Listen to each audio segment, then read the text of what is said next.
Ladies and gentlemen, I don't know what else to tell you. It's Benchwarmers. It's week 14. We are ready to get into some football talk. I'm going to just cut straight to the chase. Let's get that intro music going. Let's get that bench warmer vibe going. Hope you guys had an amazing Thanksgiving. Let's get into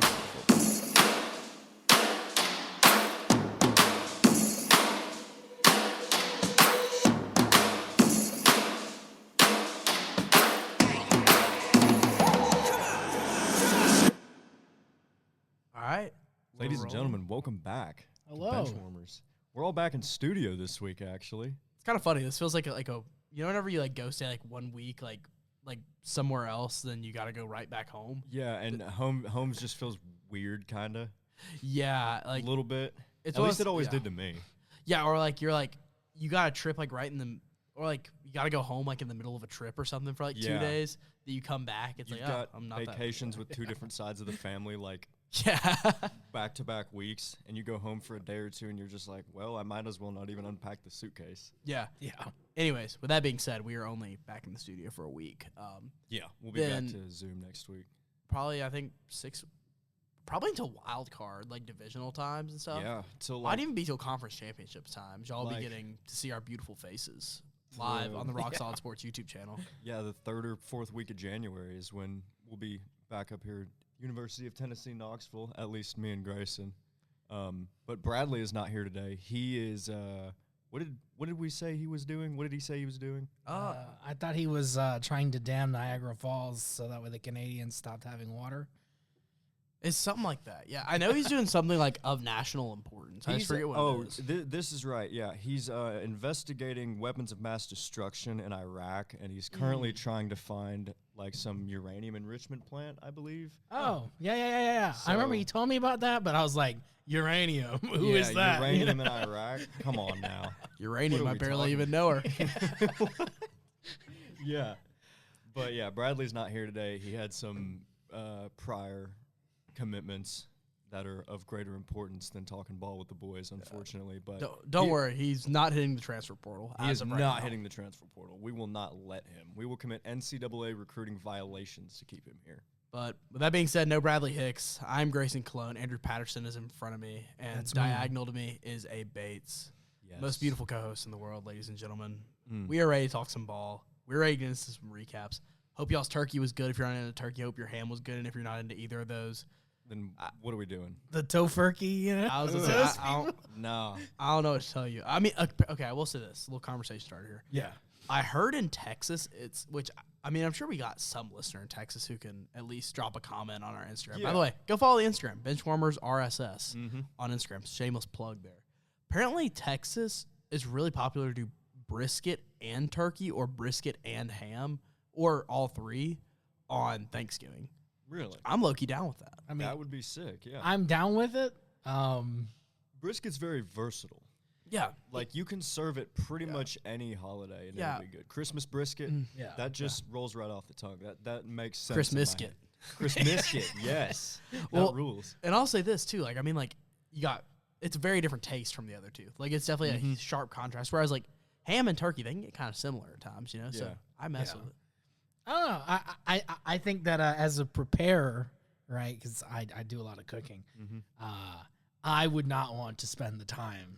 Like, I already don't want to spend the time to do the turkey. Oh, yeah. Cooking brisket? Yeah. If you want to do it right. For, like, 18 hours? Yeah. Good Lord. It's a long process. Yeah. But shout out to my Texas friends who do it. Yeah. I mean, round of applause to y'all. That's like I would be very happy if someone else brought brisket along with me making the turkey. Absolutely. Yeah. Yeah. Okay. I mean, this is like post-Thanksgiving episode. I mean, we're all still. I'm still kind of feeling it. My scale is most certainly feeling it every morning. Yep. If y'all could only have one main, two sides, a dessert, and your choice of bread, what's your go-to Thanksgiving plate? I forgot to ask this last week, but well, I'm gonna follow up your question. Just whenever we get there, remind me. I have a question for you, but I guess I'll take it since I'm in the thing. I guess I am a strict turkey man. Okay, and I'll tell you why. It is native to North America. Why would I want pig when Thanksgiving is a North American holiday, right? So That's what I'm saying. Yeah, we go turkey. And it depends. The sides, oof. But in an ideal world, okay, if the sides are done correctly. I was going to say, you're getting top tier. Ooh, okay, top tier. Yeah. We're going mac and cheese. Good. Right? Yep. And then it's kind of a toss-up, right? This is like on a head-to-head who wins. Do I want stuffing or do I want mashed potatoes and gravy? You're right. I'm going to go with stuffing just because I think you can always have mashed potatoes, but you can only have stuffing on Thanksgiving. And then I'm like a yeast bread roll kind of guy. Mm-hmm. We're going to get into the dessert later because it's a follow-up for the question I need to ask y'all. Okay. I'm going to go the same first two with you. Just good turkey, good mac and cheese. I love mac and cheese. I want to make that explicitly obvious. Yeah. I'll do anything for some good mac and cheese, but turkey, mac and cheese, and then I'm going to go green beans. Those are I like green beans better than mashed potatoes. I honestly don't like mashed potatoes at all. Okay. I straight up refuse to eat them. Green beans in a casserole form or just as the bean? Green beans, like cooked with bacon. You ever had those? Yeah. Oh. Yeah, bacon cooked green beans. Okay. Great take. That's what I want. And then I like rolls, like just the soft ones. I don't know.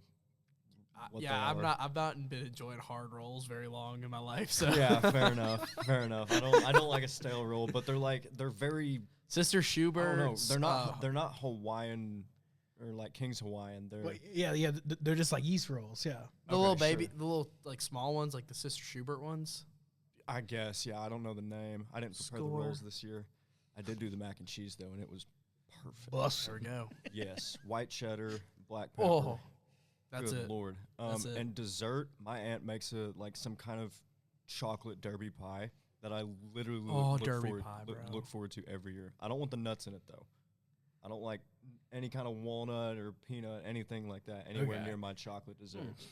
But my dad does. But he's a freak. And I don't hate that take, honestly. Yeah.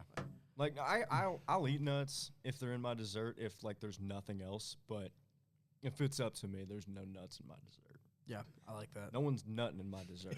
I like that. I don't. Let's see. For me, again, we're talking top tier for everything. I'll say I will make a statement here. If the turkey sucks, like bad turkey, dry turkey, bad dry turkey, yeah, gotta have some gravy on that thing. Terrible. Yeah, but like I'll take bad ham over bad turkey, honestly. But I'll take mid turkey over mid ham. I'll take the best turkey in the world over the best ham in the world. Yeah. With that being said, I'm taking turkey.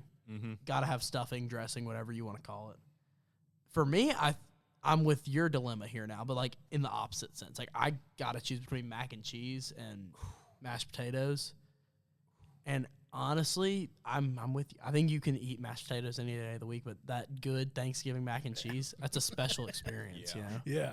Then I agree. Gotta just get a little yeast roll. Ours are gonna end up being really, if not the exact same. Now, ask your dessert question because I'm curious. All right, here we go. Okay, there's because you talked about you don't like having nuts in your dessert. Yeah. If there was a pie that say maybe the main piece of it was a nut, right? Talking pecan. What do you call that? A little pecan pie. Do you call it pecan? Because you said pecan. I do call it pecan. I'm a pecan guy. Oh my gosh, it's a pecan. Well, says the guy from Georgia. I mean, yeah, but still, right? I just assumed that everybody was as cultured and Southern as me. No, and I'll explain myself. My mom is from Denver. She doesn't have much of an accent. Okay. My dad does, but I grew up more in the kitchen with my mom whenever she would make it. I'd be like, what are you making? She goes, pecan pie. Okay. And I was like, oh, so that's what it's called. Yeah. Yeah, so that's my explanation for it. I don't really have an explanation. Both my parents are born and raised in Nashville. Yeah, you just have no excuse. Yeah, I'm just a pecan pie guy. Well, inherently, Nashville is now just East LA, so I'll give it to you. Exactly. Ooh, yeah, that's true. That is true. Yep. I heard someone tell me the other day, like I was just talking to someone in the library, and this was before Thanksgiving break, and they like made a comment about my accent. And they're like, "Where are you from?" And I was like, "I don't think I really have an accent." Like You really don't, no. And like I was like, Nashville. She's like, "I can tell." I was like, "Why?" She was like, Nashville people don't have a country accent. They have a fabricated country accent that's mixed with like industrial music accent. And I'm like, right, if that's what you're hearing, that's what you're hearing, man. Like you go, Queen. That's the most oversimplified description of there's not really an accent. Yeah, no, Nashville has no accent. Honestly, I think half like stupid country accents that are like, I'm talking like very country accents that are in Nashville are just BS anyway. They're fake. They are. Yeah, because all those people are not from the South. Californian implants, baby. Yeah. You can't fake a natural country accent. No, you I can't. try to tone mine down because, like, whenever I'm around my dad, who's from Benton, Tennessee, like I just turn into a redneck, bad. So whenever I'm amongst the populace, like in real cities like Knoxville, I have to really tone it down. I do feel that because, like, if I'm around my father, it's more like it's just like a series of grunts and, like, you know what I'm saying? Like, there's no way that you could really tell. So I've had to, I guess, I had to, like, consciously think about the words and how my mouth can form them into sense, which is very difficult. Yeah. All right. We've talked about this long enough. This is an NFL podcast. This is an NFL podcast. That's true. Let's start talking some We ball. just got three fat asses kind of talking through their past Three week. bozos. But anyways, speaking of Thanksgiving ball, speaking of Thanksgiving pig, thinking of Thanksgiving nut, we can also connect that to ball. Yep. Nut ball. We got Very some Thanksgiving similar ball, things. baby. We got Packers at Lions, and what turned out to be a really, really good game. Yeah, which it was close. I was Packers not expecting 31 Lions 24. I wasn't expecting a shootout style game. Like the score that showed, it was a shootout style It was. game. Jordan Love had maybe the best game of his career. He always he shows was out on Thanksgiving, Awesome. bro. Yeah. Jordan Love on Thanksgiving we might need to look into that. It's Toyota-thon, Jordan Love. Toyota Jordan Love. Oh. It's about to be. When is Toyota-thon? Hang on. I think it started. Toyota-thon. Yeah, it runs from mid-November through early January. We're entering Toyota-thon, or we've been in Toyota-thon Jordan Love mode. Yeah. And Watch out. the Bears need to watch out. That's next week. Yeah, but anyways, Packers won this matchup 31-24. Yeah. Honestly, this game, you look at the score, it tells you the game. Honestly. Yeah, it was close. The Packers offense finally had some life. Finally. Yeah. Like, finally showed something. And honestly, it wasn't. I figured it would be through, like, a really balanced attack. Josh Jacobs did not do a ton today. It was more just the passing game. Jordan was on. Love, yeah, he was awesome. Dobbs was on. Is it Christian Doobs or Watson. Dobbs? Dobbs. I think it's Dobbs. Romeo Yeah. Dobbs. Romeo Dobbs. Dobbs was on. Christian Watson was Watson's finally on. And even without Tucker Kraft, like, they can still... They were swinging. Yeah, they were good. For the Lions, Amon-Ra hurt. J-Mo stepped up nicely, but is it time to press the panic button with them? Because they're still out of the playoffs. The season ended today. I think so. I agree. They just haven't been playing as good as they like last season. Lions were lights out, you know. And this one, it's you get two types of Lions. You know, you either get like they're gonna come in, they're gonna stomp your guts, or like they're gonna take a while to get going, and you're gonna think, hey, like, oh, they could win in the end, right? Yeah. But then they never do because they get started so late. Yeah, and it feels like they've more taken advantage of bad defenses a lot of the time. Yeah. Like, who did Jahmyr Gibbs go off against a couple weeks The ago? Giants. The Giants. Come on. And when they faced Green Bay today, I mean, Micah Parsons finally showed up, too. He had 2.5 sacks. He was in Jared Goff's grill the whole game. Yep. And the Lions, like, their philosophy of going for it on fourth down often, I mean, in this game, Green Bay was 3 for 3 on fourth down. The Lions were 0 for 2 in crucial periods. Yeah. And it feels like the Lions have either lost their magic or Green Bay stole it. I feel like At least this week. I feel like it's been very well established in the show at this point that I am definitely a Lions fan. Yeah. I love the Lions. Yeah, But we have to pick a team to have faith in. I have two things wrong with them right now. Number one is a lack of Ben Johnson. And number two, actually, I have three. That's big. Number two is a lack of Ben Johnson presence because I feel like Dan Campbell's toned down a lot for some reason. Yeah. And my third reason is I'm just going to read out the injury report for you guys for, I guess, tonight for you listeners against the Cowboys, which is a hugely pivotal game that we will talk about later. Yeah. Kirby Joseph is out. Khalif Raymond's out, which is wide receiver main 4. punt But returner, kick returner. yeah, Former Titan, by the way, Khalif Raymond. Brock Wright, who's their backup tight end, who's been really good this season. Yeah, he's been is nice. out. And, well, no, he's not their backup anymore. He's their starter. He was their starter because Laporta's out. IR. Yeah, he's out for the season, officially. Yep. Oh, Dang. And then Shane Zylstra, which I'm not going to lie, I don't really know anything about him. And then Amon-Ra is questionable but doubtful. Yeah, I don't think he's going to play. But they still got J-Mo and Jameer Gibbs. And Tesla. Tesla. I love him. He's sick. But, I mean, this is panic mode central, honestly. If they lose tomorrow or tonight, it's bad. yeah. We're going to get into that. But this is tonight's game, Thursday when you're listening, is an elimination game straight up for both of these teams. And we'll get into that later. For sure. We've got a segment planned at the end for that. We do. And, you know what? Let's just roll right into it. If you guys have no further thoughts on this one, no, let's roll. Let's talk about the other team matched up, which, by the way, thank you, Roger Goodell, for scheduling 2 teams that played on Thanksgiving the next Thursday. Yeah. What a move. And getting it right for a Thursday game that matters. This is huge. Shout out Amazon Prime right now. They're about to get a whole lot more subscribers in the in the next couple hours. Speaking of numbers and stuff like that, Cowboys 31, Chiefs 28, the most watched NFL regular season game of all time, and it destroyed the previous record. Doesn't shock me, honestly. 36% it beat the previous record by. That's about 1/6 of the U.S. population watched Cowboys Chiefs. That's ridiculous. Yeah.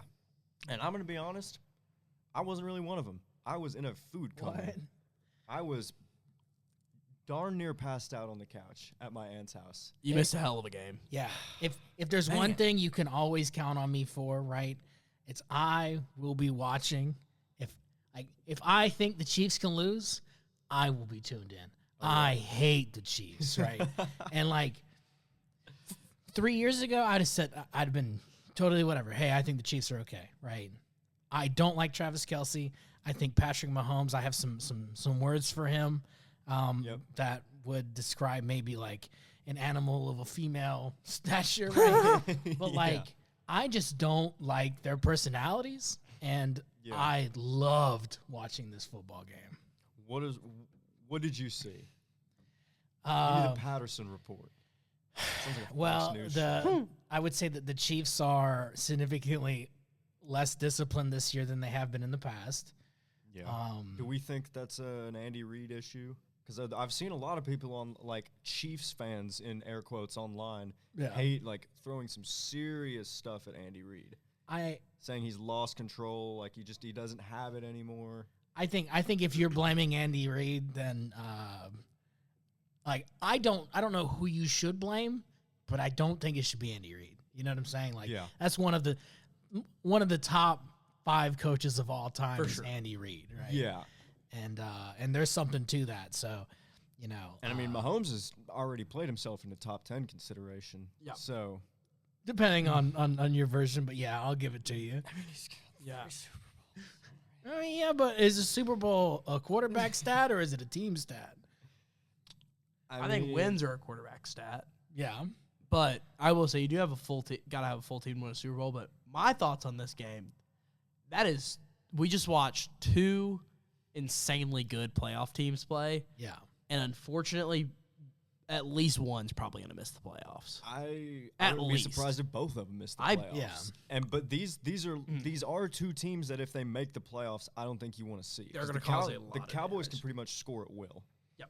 That Until they get to the offense is divisional. Electric. Until they get to the divisional. Then Yes. they will no longer be able to score. Then they will completely fall apart and forget how to play football. Whoever the 2 seed is in the NFC, if Dallas my does happen to goodness. sneak in, you're done. Imagine it's the 49ers. Oh, Imagine how funny that would be. that would be beautiful. Good Lord. Absolutely beautiful. And then final Thanksgiving game, Bengals at Ravens. Bengals won this one 32-14 in a slaughtering. I mean, honestly. it was not close. Lamar and the Ravens offense, I mean, Derrick Henry had a decent game. I think he scored, but Lamar just looked like he was lost out there. Completely. Yeah, he had 2 fumbles and an interception, and the Ravens as a team lost 4 fumbles total. That was bad. That was not what they needed, and the Bengals have serious life with Joe back. I mean, Their record hurts them a lot, though. It does. Yeah. But, I mean, in the AFC North, no one's good. No, and this is a team you don't want to face. By the way, they already have 8 losses on the season. So one more and they're done. One more and they're done, yeah. But, like, they're a team that you do not want to see. Yeah. They will happily ruin your season. Yeah. I think they're getting hot at the right time. Right here at the end when – I mean, haven't we seen the Bengals go on a run before like this? Yeah, we have. I feel like Just we have. about every season. Yeah, they just do about this. every season. They almost did it last year, but, I mean, their defense was just horrible. And I think it's improved a little bit over the course of this year. It's not as, like, just – I mean, they had 4 turnovers against the Ravens today, so. But I'm unwilling to say that this is like a turnaround for the Bengals. Like, I think if anything, this is more a result of like the AFC North rivalry, you know what I'm saying? Yeah. And less of, hey, the Bengals are coming back. Just that division, like, always keeping it close. Yeah, yeah. Because it doesn't matter who they play. They're always trying to, like, if you watch a Bengals game and they play the Steelers or they play the Browns or they play the Ravens, it's always a good game. Yep. But like, I mean, the Unk Bowl. Yeah. Just a few the weeks Unk ago. Bowl. That was one of the most exciting games of this Uncle year. Bowl. But like, Uncle. Bengals play anybody else, and you're like, oh, these are the sorry Bengals we're used to. You know what I'm saying? So, I'll say this. They really have, like, these next 2 games is the Bengals Super Bowl. They've got at Buffalo, then versus the Ravens. Wow. Then they got at the Dolphins versus the Cardinals versus the Browns. So realistically, they could win. their final 3 games, They could win out. very winnable. Their next 2 going to be hell on earth. But Yeah. I'm so going to they say have this. to play the Depends. Bills and then the Ravens again. It feels like, you know, whenever you play, yes, you know how, like, whenever you're in, like, that fantasy season where, like, you're, like, you know, like, you got to win out to make it, but, like, it's really possible you're playing, like, 2, like, teams that could beat you, like, 50-50 matchups, and the other 3 are the bottom feeders of the league. Yeah. This is, like, Bengals fans should feel a little bit of hope right now. Not a ton, but a little bit of hope right now. If they had lost this game, they'd be dead completely. Yep. And they'd be dead and done. But they didn't. So I think Well, and also, I'll say this, too. I mean, the AFC North is so bad that they could very easily sneak in. Now, I will say the only problem, by the way, they're tied with the Steelers. The Steelers and them split the season series. So that won't matter. That'll come down to point differential if needed. Okay. Then with Baltimore, if they can win the second matchup, they'll have a leg up on them. And then they play the Bills. If they're, I don't know how they would fight into a wild card spot. If all hell breaks loose and they're somehow able to fight in for a wild card spot, then there you go. Then you have to beat the Bills because they will be a wild card team. Almost guaranteed at this point. Yeah. To win the division, you have to beat to even make the playoffs, you have to beat the Ravens. You got to hope that a lot of dominoes fall in place too. But it is officially, it's live. They are alive. It's alive. Unlikely, but alive. Yeah, which does hurt me to see because, like, this is a really good team. Other than the defense. If they, I mean, God, good Lord, if Joe Burrow never got hurt. But it seems like it's a huge what if. Ever since the Super Bowl run, that's all it's been is what ifs for Exactly. the Bengals. Bunch Like, of what if they ifs. had a good defense last year? What if they had Joe Burrow this year? What if they had Joe Burrow 2 years ago? And I honestly, a lot of people are pinning this on Zach Taylor, which I don't think that he is the coach of the future for them. I don't think he is either. I don't think he's that good, but I will say I do think that the problem lays in the fact that they haven't taken a single offensive lineman, like, in a major draft spot yet. No, not to my knowledge. Which, looking back now, like the whole Penei, because obviously the whole controversy a couple years ago was they didn't take Penei Sewell, they took Jamar Chase, you know? Which, looking back, both would have been great picks. Yeah, I would say both would have worked. Yep. Both would have worked great. But Jamar Chase is a generational talent. Which I will say, I think they made the right pick, but they should have turned back the clock and not taken some of the players they did. And then maybe utilize free agency to get defensive players and the draft to get offensive linemen instead of the other way around. Yeah. Yeah, but moving on, I think we milked that game out a lot. But shout out Bengals fans, man. Y'all are alive. And speaking of, I wish I did. speaking of alive, the Black Friday game, which, by the way, shout out the NFL for adding the Black Friday game. Yeah, that was a very nice surprise and surrounding some very good college football as well. Yeah. And I have a theory that the NFL did not think this was going to be that good of a matchup, but then whenever it did appear to be a good matchup, they're like, hey, Hey, cool. we lucked out. That was our plan. And guess who else lucked out? The Chicago Bears are just They're good. they're what? They're on top of the NFC. Yeah, they are the 9 number and 1 3. seed. Yeah.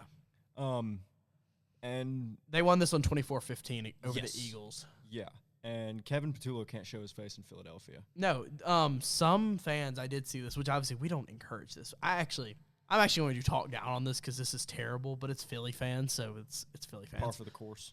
They found Patullo's house address, went to his house, and they were just throwing like Thanksgiving leftovers at his front door. Oh wait, Like, that's kind of funny. But If it's just leftovers, well, no, that's some kinda dude threw a funny. turkey at his wood door, but then the idiots posted it on TikTok. Oh my And gosh. it was like, man, F you, Patula. And then, like, these guys, like, throwing eggs, throwing cakes, throwing pies. You know what? For the things that he has done to the Eagles' Super Bowl winning offense, I think getting a turkey thrown at your door is that's the least they can do. that's a slap on the wrist. Yeah. Well, I If mean, this was the Philly of like, I don't know, last year or angry Philly fans, like if they weren't winning games, if they didn't have a good record, someone might have broken in and assaulted Kevin Yeah. Patullo. Eagles fans are Set crazy. fire to the house. Yeah, well, and and burn the street down. I guess they're upset, but they're still 8-4. Like, Yeah, they're like, still you're they're gonna not make that the bad. playoffs. Yeah. But AJ Brown, he gets the ball now, but it feels like when he gets the ball, They they're- lose. They lose. I said that at the start of the season. I remember I was talking about how when Jalen Hurts has a good passing game, the Eagles lose. Yeah. And when they can run the ball, they win. And I feel like that's been the most accurate thing I've ever said in my life. I agree. Well, and then I've said it too. The games where Caleb Williams genuinely like puts on a show, like in those like the first 3 losses, he put on a show, and they just barely lost out at the end of it. Yeah. When he's just like okay and gets the job done, they're stellar. He only had 144 passing yards this game, and they were stellar because Monungai and Swift were insanity. cow. I mean, y'all talk about Monunga. I'm going to put Swift up on a pedestal. Yeah. I almost Georgia got boy. Yeah, well, one, Georgia boy. 2, he's almost had 7 yards of carry. Yeah. Which is ridiculous. Yeah. How many attempts did they have each? Monunga had 22 for 30, for 130, and then Swift had 18 for 125. Oh my god. So y'all can judge your own if you want. I mean, They were both just power running. Yeah. the Bears, they have stolen the Eagles' running game. Yeah. Their magic. It looks like basically. Ben Johnson, he's used to working with 2 good running backs. They got Monungai in the 7th round last year? Yeah, it was down there. Yeah, it was late. I think he played at Indiana, but Yeah. that boy just runs. No, hard. Rutgers. He run Rutgers. Yeah, Rutgers. yeah, One of yeah, those it was red teams, Rutgers. yeah. Rutgers. Rutgers, baby. But yeah, he just runs so hard. I love watching him run. He's awesome. Yeah. I picked him on my fantasy team purely out of just love and a need for someone to fill my RB2 role. and Thank God, wow, man. yeah, what a pickup. Anyways, But yeah, the Bears top the NFC. I mean, and then I just want to say this. Ben Johnson has saved the city of Chicago Yeah. in a way that not even Kanye could. Ben Johnson could walk through O Block untouched. They would Like- escort him. Did you see that? He took his shirt off to give the whole city free hot dogs. Yep. That rules. Well, then also I want to say this too from like a coaching standpoint. That guy might have the best run schemes I've ever seen. Yeah. Like it's genuinely ridiculous. Yeah. He's Like especially at inside runs, like I've never seen A and B gaps open up so much than what this guy can do. It's ridiculous. Darnell Wright, Tennessee boy. Yeah. He's right there on that Chicago line. Darnell Wright's had a fantastic season. I mean, credit to Ryan Poles, the Bears GM. People wanted him fired at one point, and he's since put together. He's added Monungai. He's added like Montez Sweat on defense. Kevin Byard. He got Kevin Byard, yeah, from Tennessee Aw. or from Philly or Tennessee. One. It was Philly, but Yeah. like Tennessee to Philly. But he was only in Philly for like 6 games. Yeah, he wasn't there long. I missed you, Kevin. Just letting you know. Oh, we missed. There's a lot of former Titans this week that had nice performances. By the way, Kevin Byard leads the league in interceptions. Does he I Like did not know that. undisputed lead too. I think he has 7 this season, which is I pretty always ridiculous. love Kevin Byard. Yeah, He's one of my favorites. he's just a ball hawk, man. He's just a good old fashioned safety, I mean, cover safety. He's not making the Hall by any means, but he will make the Hall of Very Good or the Hall of Good. Whatever Julian Edelman's in, he'll make the Hall of Very Good. Yeah, Yeah, Hall he's of Very Good. Andy Dalton will be in there too. Very much so. But yeah, great game. Ben Johnson is a fantastic coach and is. Yeah. I don't think it's wild to already say that he's the best coach of this previous coaching cycle, like the best hire. Yeah, I would agree. I would like to argue that. There's a certain guy in Foxborough, New England. Oh, shoot. I mean, Mike Vrabel. Yeah, but Patriots. I mean, both of the AFC and NFC having first-year like head coaches on those teams, the top teams in those conferences. Yeah. That's crazy to me. I mean, I see where you're coming from, but I don't necessarily think that would count because he has been a head coach before and he had a lot of success in Tennessee too. True, but it is his first year with the Patriots. Yeah. That's what I'm saying. Like I get that. the top two teams, first year head coaches with that team, top of their conference. Yeah. I will say both teams have benefited from a pretty easy schedule. And speaking of the schedule, the Bears' schedule gets a heck of a lot harder going forward. Before we move on, I just want to say we haven't gotten to the Titans game yet. We'll talk about that one after this. We might. Did they even play? God, I'm like really tempted to use our one F-bomb that we get a week right here, but I'm not going to. I'm just going to say F you, Amy Adams Strunk. I hate you. Yeah. No, that does not reflect Benchwarmers or Rock Solid Sports or anything, but I hate you. But you as an individual, right? It reflects me as well. I second that. And you know who else I hate? Mike McCoy. We'll get into it, but I hate that guy. Yeah, by the way, we're about to go through our weekly stretch of doo-doo games that we probably don't want to talk too much about. But before we get to Titans-Jags, we'll just go ahead and hit 49ers-Browns real quick. It happened exactly how we expected it to happen. I just want to say Myles Garrett has 19 sacks, I think. Yeah, he's on pace to break the sack record. He's on pace to destroy 2 weeks before even week 18, which is... So we can all unanimously agree that Myles Garrett is a first ballot Hall of Famer. When he retires. Absolutely. Is he the greatest defensive end of all time? I don't know. I wouldn't Lawrence say Taylor that. technically an outside linebacker, correct? Lawrence Taylor, it's technically. So. I'm talking like Reggie White. Is I think Bruce Smith was a tackle. Yes. Which is crazy to think. And then obviously Aaron Donald. Donald was a tackle, yeah. But yeah, I would say he's gone up against Reggie White in the current conversation. If Myles Garrett plays another 5 to 7 years at this rate, I think if he plays another 3 to 4 at not like this rate of like breaking the sack record every year, but I'm talking like at an elite 12 level. 12 to 15 sacks a year.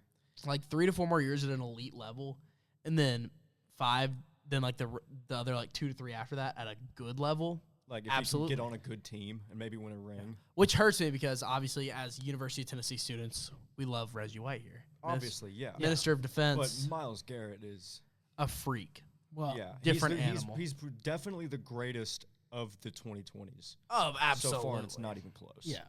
Or I guess maybe you could make an argument for like TJ or JJ. JJ is up there, yeah. Or, I mean, Micah Parsons. Up to this point, I think Mike is good of the 2020s. I'm saying, yeah. I mean, I think Mike is good. I don't think he has and he has a lot of impact, right? But he's not like Myles Garrett impact. Yeah, no. I'm gonna say this, and I'll put my flag down. If Myles Garrett can have another year, even if he takes a 10% decline next season, right?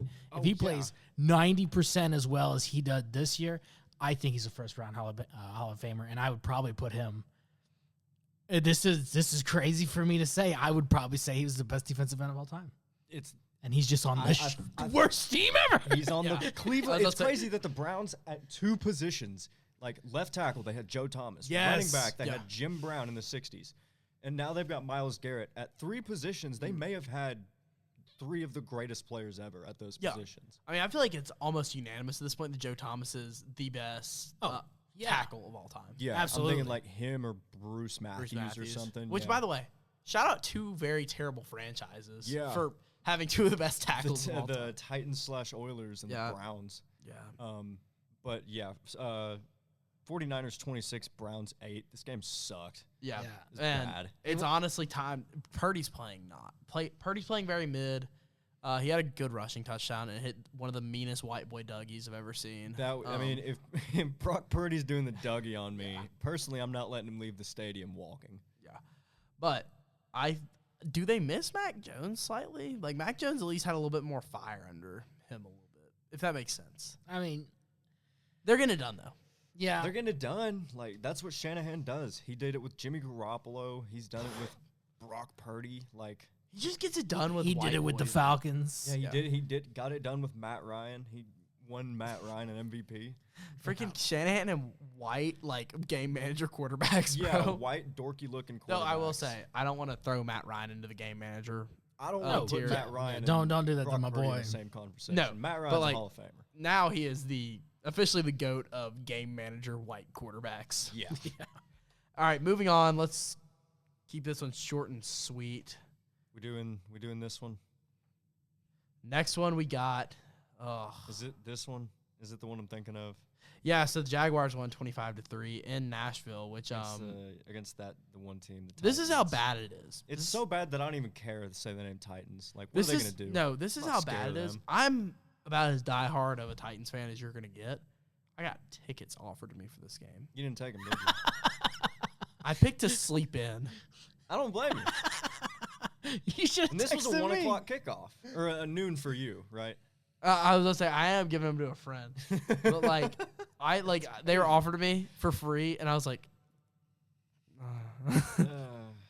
oh my god, bro! Like once I get back home, like I will definitely go to a Titans game because I go to at least one every year, Yeah. without fail, always. I mean, do we play at home next week against Cleveland? No, it's at Cleveland. At Cleveland, what about the It'll be Saints? rocking. Saints is at home, right? Saints at home. You need to go to. I'll that be one and there. report from Let's that. say Greyson Calonge of Rock Solid Sports will be at Yes, we need to do you need to do a Poopy a doo-doo live, bowl. a live on the Instagram and just trash them. Oh, I will. I'll be sitting with the end zone boys and get it going.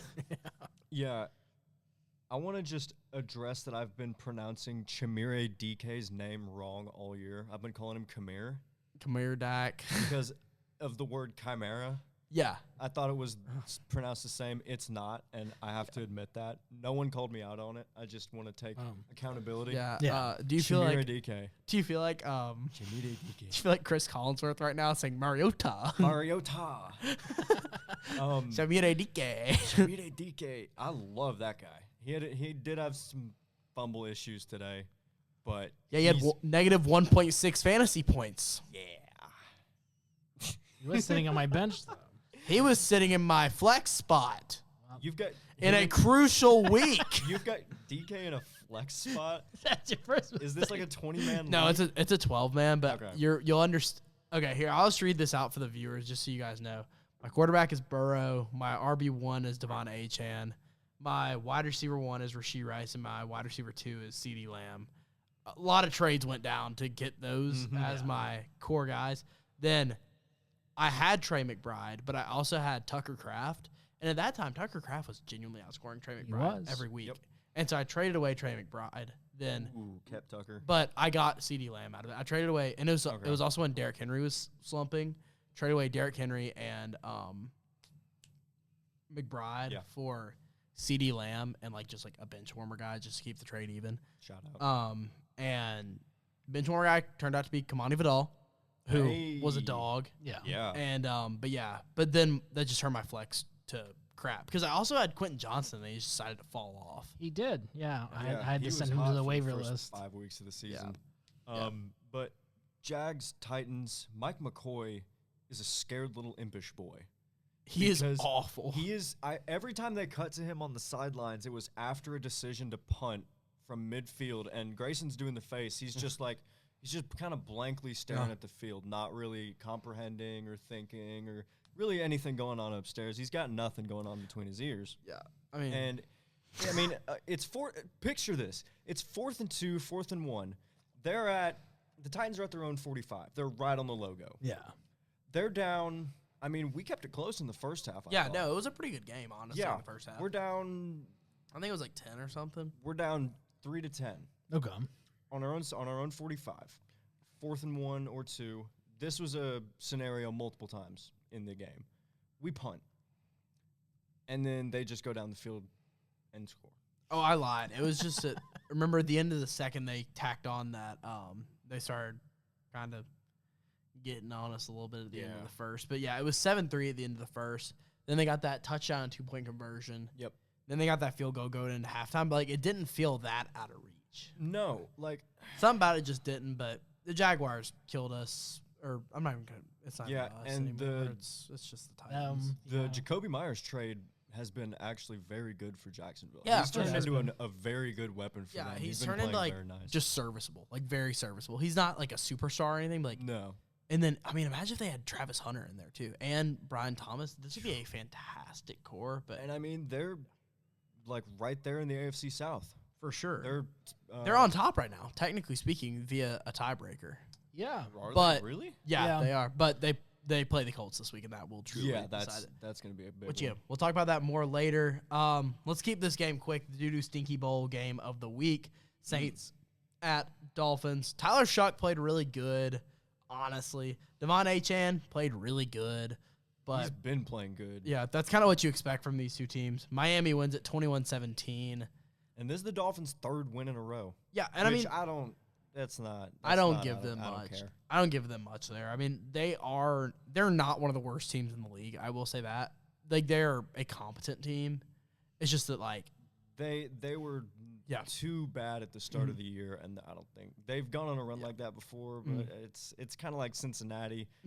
I guess there's technically hope, but their division's a lot more sealed than the AFC North. I'm going to give the Dolphins, the Cardinals, the Falcons, and the Commanders all the same tier of teams that you don't really, like, want to play, but, like, if they're on your schedule, it's like, I should win that game. Yeah. Yeah.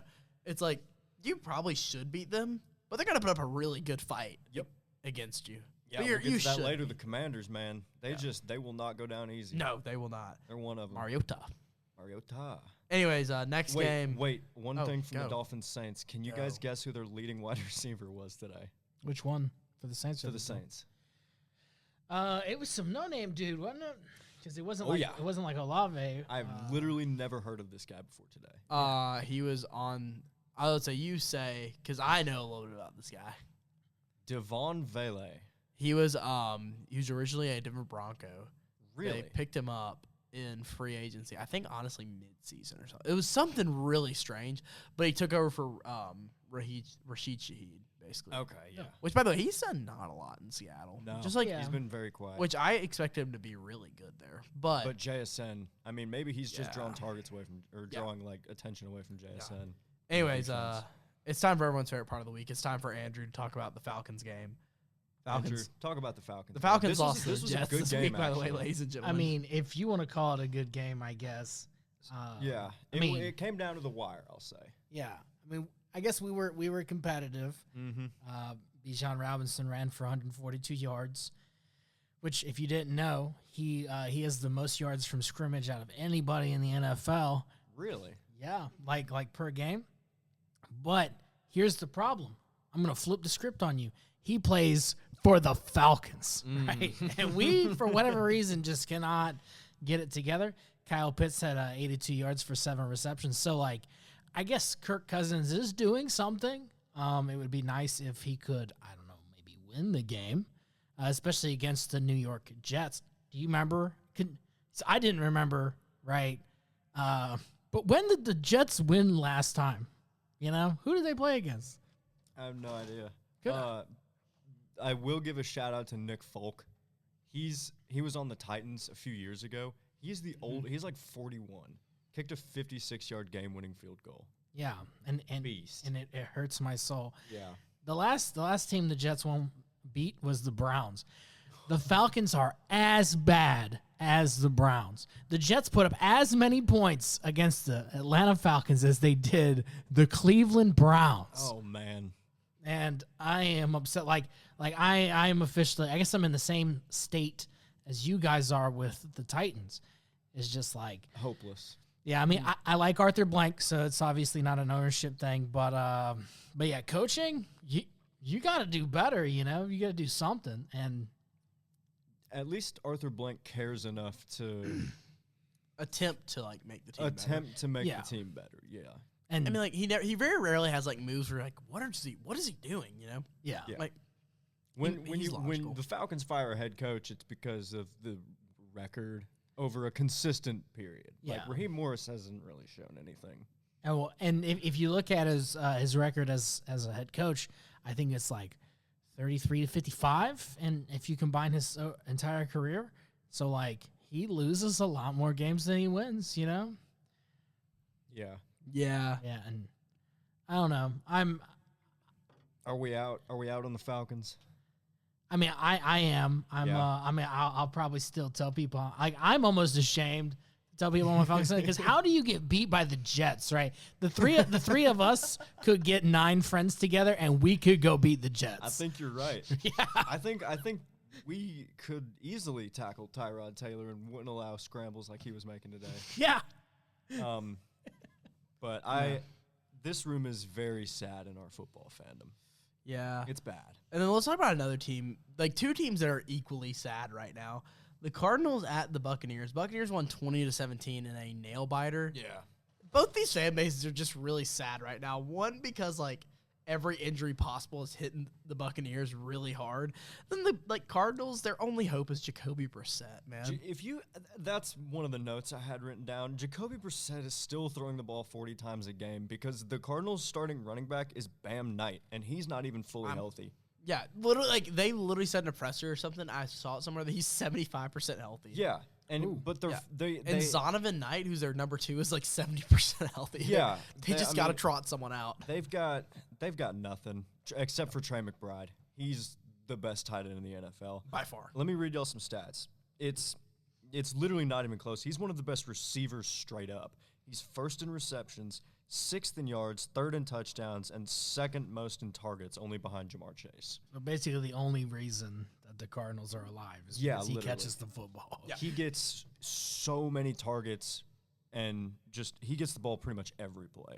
But for the Bucs, the correct decision. The correct decision, yeah. He's the best weapon on that offense by far. For the Bucs, Bucky Irving's back, Chris Godwin's back, and they are so happy about that. Yeah, they needed those guys to get healthy, and they did. And I mean, they still got the Panthers in the NFC South, but I don't think they're that scared of the Panthers winning the division. Yeah, which just doesn't sound right. The Panthers could hypothetically sneak into the playoffs. I could see it. I think they're a little scared. I'm not gonna lie. Yeah, the Panthers have woken up, and we're gonna talk about that game right after this one. Mm-hmm. I'm just gonna say it right now. I've been the number 1. Once the Bucs get healthy, they'll be right back in the top 3. I've said it every week on the power ranking except last week, and I'm so glad I didn't say it last week because they did not look that great in this game. No, they look kind of Baker's out of his MVP form. Yeah, he's not bad or anything. He's just out of that MVP form he was playing in. I still think Baker's not even fully healthy. I would say I don't think he is. Bucky didn't look like he was fully healthy. Chris Godwin didn't look like he was fully healthy. This team scares me a lot, and this isn't even a hot take at this point because they are, I think, only they're only 1 game behind. Yeah, 7-6 for the Panthers, and then the Bucs are 7-5. Yeah, so they're literally they're a bye week behind, pretty much. I really do think the Panthers and the Buccaneers is going to go down to the wire. Down to the wire. Will take the division. Do they play again? I think so. I should hope so. I hope so. They played. They have already played. No, they play twice. They still play twice? Oh my God! They play week 16 and week 18. Oh, that's got to be. So for the Panthers, their schedule is at New Orleans, which should be a win. Yep. Versus Tampa Bay, versus Seattle at Tampa Bay, but versus Seattle, West Coast team coming to the Panthers. I mean, and the Panthers have beat bigger people before. The Panthers just beat the. I mean, let's just talk about it. Panthers 31. I got nothing else to say about the sad bowl. Panthers 31, Rams 28, and the Jungle Panthers showed up. Bryce Young. I'm just gonna say Bryce Young. Finally, Bryce Young. They were 10-point underdogs. That was the largest spread in the NFL this week, and they still won. Done, baby. They got it done. Bryce Young. Greyson Calonge picked the Panthers to win this game, by the way. Did you actually? Just letting y'all know. Beast. Yeah, I really did. Yeah, because I listened back and I was like, oh, who picked the Panthers? Yeah. Dang straight. Yeah, They ran the ball like crazy. This is gonna sound terrible. I hate that I'm the one who like keeps the spreadsheets of like all of our records because like the fact that like I remain in a consistent lead, like it feels like I'm like changing it every week. I'm like, oh. Nah, No. I always Like- go back and check you. I promise y'all, I do not change anything. No, we believe you. But yeah, I mean, I did not honestly expect this game to go this way. I just wanted to pick like a big upset. And I'm glad I picked this one. I mean, that's a great one. Chuba Hubbard had 17 carries. Rico Dowdle, 18 carries. They ran for just under 150 total. And I mean, And I'm just gonna say, this Panthers team is a wild card team. They're playoff now, worthy. Don't get me wrong. If they're not gonna be a wild card. Whoever wins, the loser of the NFC South is not gonna be a wild Doesn't card. make the playoffs. The winner of the NFC South is the only one who will make And the playoffs. that's the only NFC South person going. Yeah, exactly. But this is like a wild card caliber team. The Buccaneers are like a playoff caliber team when healthy.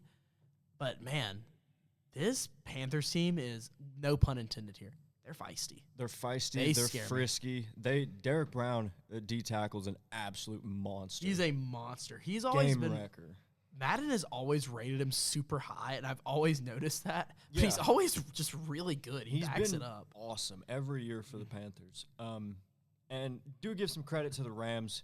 Stafford, I think he had 27 or 28 straight touchdowns without an interception until today. But he had a bad And he just had a game. terrible game. He had a bad game. 2 interceptions and lost a fumble. But did you guys see Puka's one-handed catch on the sidelines? It was I disgusting. did not. Disgusting. By the way, it was the number one catch of the day. And then Brock Bowers had the end zone catch. And then Brock Bowers had the end zone catch. And then Treylon Burks and had then the Treylon Burks had top 3 greatest catches I've ever seen. Yeah, that was unbelievable. But yeah, Bryce Young. The most impressive box score I've maybe ever seen. This is like my quarterback in NCAA Dynasty. 15 of 20, 206, and 3 touchdowns. No picks, by the way. By the way, I just want to play something live here. If you guys have not heard Carolina Mike, have y'all heard him? No. Carolina Mike.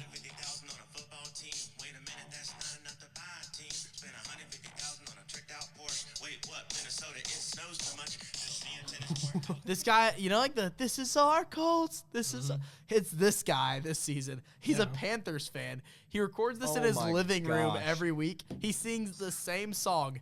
There's no, he literally, just the beginning's a little different. He's like, all right, guys, y'all ready to beat the Rams this week? Let's go. Spend $150,000 on a football team. Wait, that's not enough. Like, it's hilarious. And then the 2 weeks ago, the Panthers like invited him out for a halftime show. He Oh literally my walks out gosh. of the end zone, sings that song, and walks back in. What a beast. That guy Awesome. rules. It's awesome. Shout out him. Shout out this game. Shout Yeah, out This was an absolute banger. Shout out the NFC. Shout out everything to do with the NFL. And shout out to J.J. McCarthy, officially not the worst player on his own team. Turns out J.J. McCarthy's not as bad as we thought because Max Brosmer, and I'll say this, I literally texted my my aunt who's a Vikings fan, and I was like, hey, I think Sorry for your loss. that Max Brosmer is going to be the franchise quarterback that you've been looking for. And I've literally never been so wrong about something in my life. He was terrible. 4 interceptions.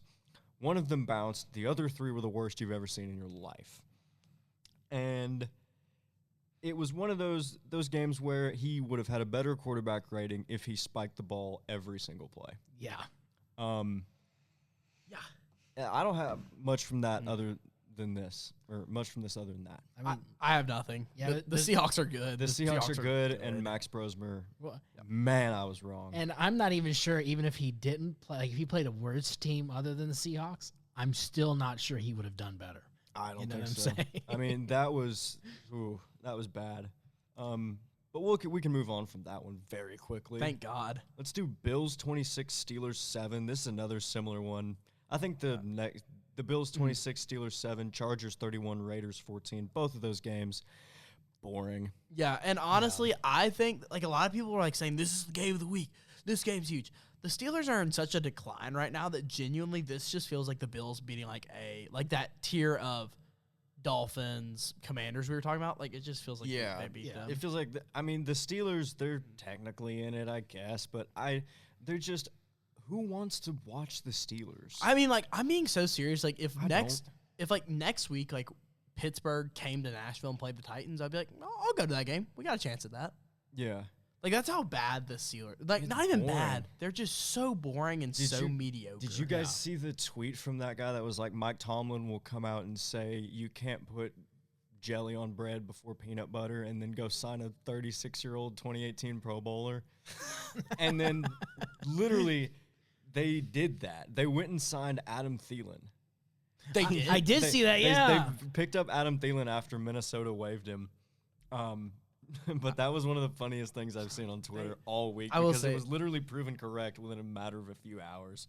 They can't fire Mike Tomlin yet because he's the most memeable head coach in the NFL. We do not care. I was going to say, we do not care. But Aaron Rodgers broke his nose, and the Jets have a better offense than the Steelers. Yeah. Not even close. That's true. Yeah. And then for Raiders, Chargers, between just talking. The Raiders are straight up unwatchable. At They're least the so Titans bad. are comically bad. Yeah. That it's funny. The Raiders are just sad. Geno got sacked 5 times. Ashton Genty, the talent is there. You can see it sometimes, but they don't have an offensive line. They can't block for him.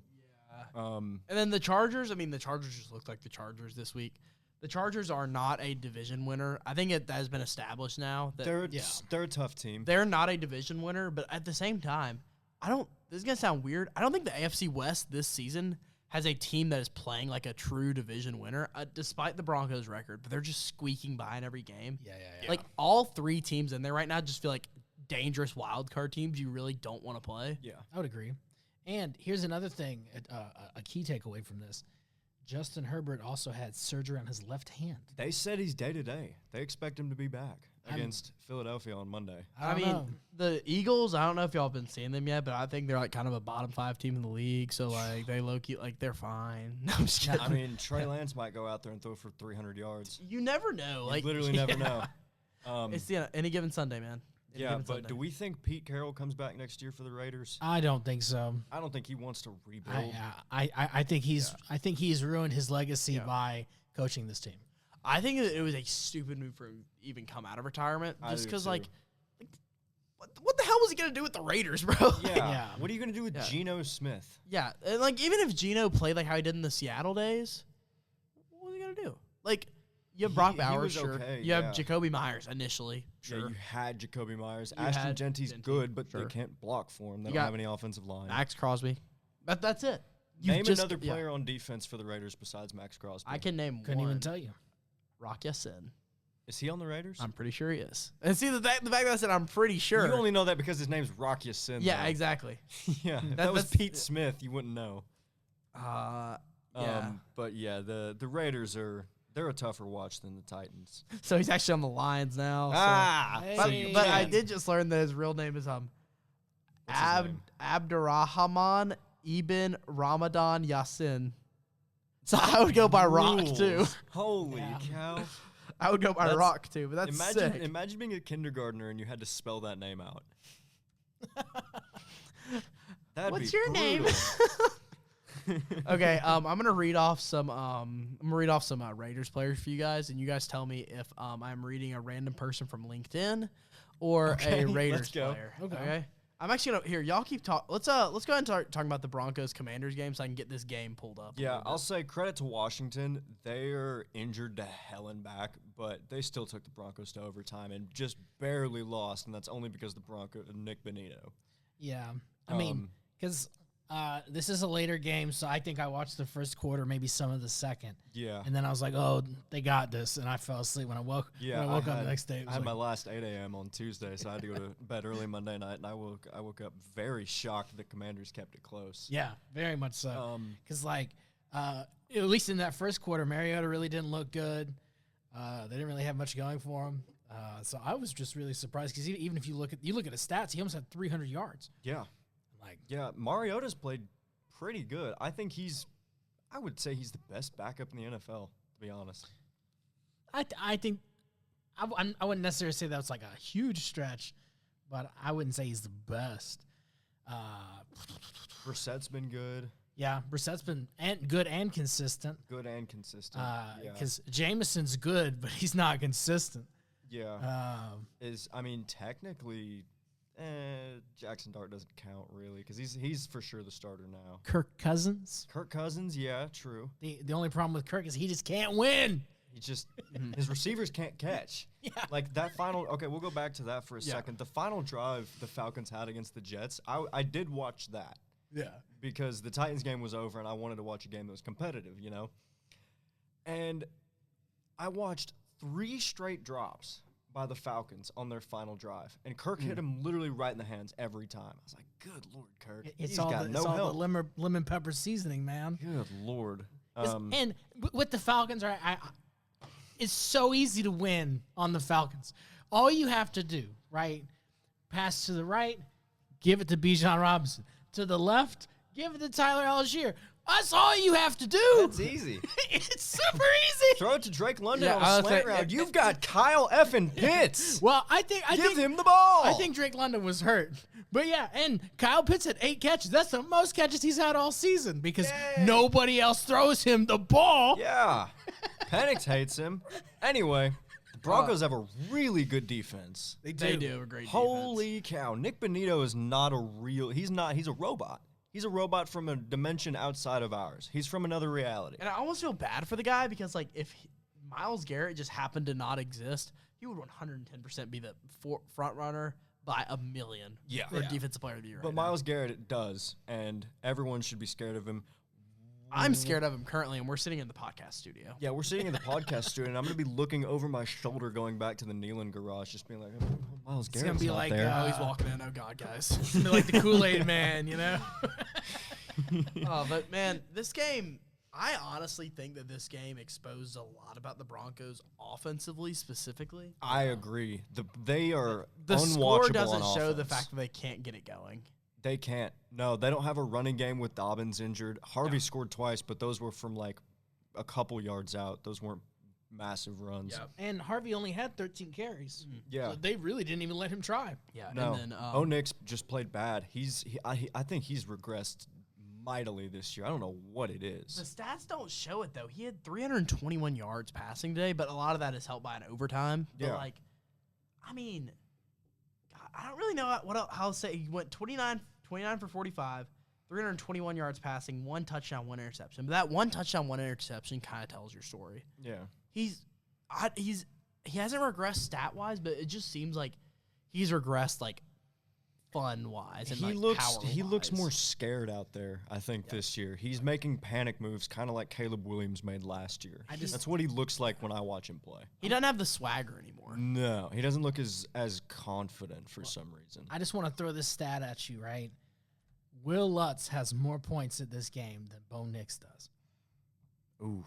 How many? What's Will Lutz? What do he do? He had 3 field goals. Wow.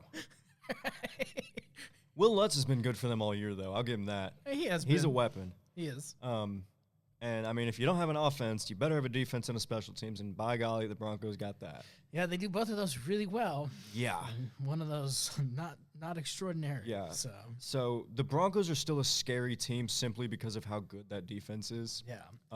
But I mean, if they even figure it out a little bit on offense, they can win a Super Bowl. Yeah. I do think that this is like a Sean Payton thing, though, right? Because if you look back at his time with the Saints, right, like they had a monster defense, and they had that was a dome patrol. Yeah, and then they had Drew Brees, right? Drew Brees is gonna get it done for you, and they just don't have a Drew Brees right now, Yeah, they've got a Bo Nix though. Yeah, a Nixonite. But the Broncos still sitting pretty comfortably, I think, at that 2 spot. Oh, for sure. Yeah, it's pretty much the Patriots and the Broncos at 1 and 2, and then it's everyone else. Yeah, pretty much. And then let's just make this one quick. Drake May played the Giants. The Patriots still benefiting from an easy schedule, but they're beating the piss out of bad teams. Yeah, and I mean, like, it's one of those things where it's like they're doing what they're supposed to do. So yeah, and fine. I think Mike Vrabel. It's either Mike Vrabel or Ben Johnson for Coach of the Year.